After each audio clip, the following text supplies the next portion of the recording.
Hey everyone, welcome back to the channel. Now, if you're looking to step up your home security game, you're in the right place. Today, we're diving into one of the coolest features from Reolink that you probably haven't heard enough about: HyBridge Mode on the NVR systems. This feature is a game changer. Imagine combining the reliability of wired cameras with the flexibility of wireless ones. It sounds awesome, right? So, what is Reolink NVR HyBridge Mode?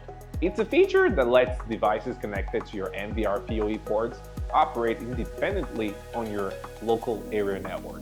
By disabling the NVR's network gateway, each camera gets its own IP address from your router.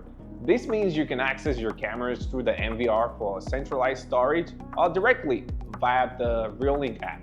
It's perfect for smart home integration and advanced features like time-lapse recording.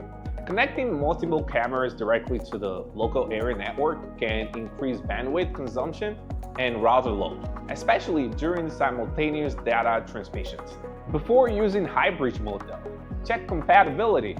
It's supported on these two models, but you will need a firmware upgrade to 3.5.1 or later.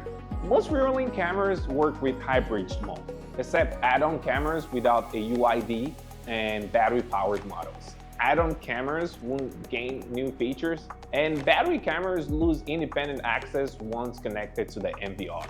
Just make sure your gear meets these requirements to get the most out of HyBridge Mode. Alright, so let's get into setup. Now, right-click to open the settings bar, then click the gear icon. Step 2. Go to Network, Advanced, HyBridge Mode.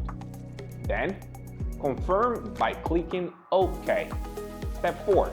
Wait a few minutes for the changes to take effect. Once enabled, your NVR's gateway is disabled, and devices are accessible through your router. Disabling it restarts the NVR and re-enables the gateway. And that's everything you need to know about Reolink NVR HyBridge Mode. From what it is to how it works and even how to set it up. We've covered it all. And thank you for watching yet another video from Reolink.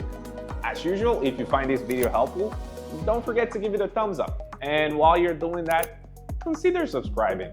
Also, while you're doing that, don't forget to write a comment down below on what you want to see on our next video. Until our next video, stay safe, stay secure. See you next time.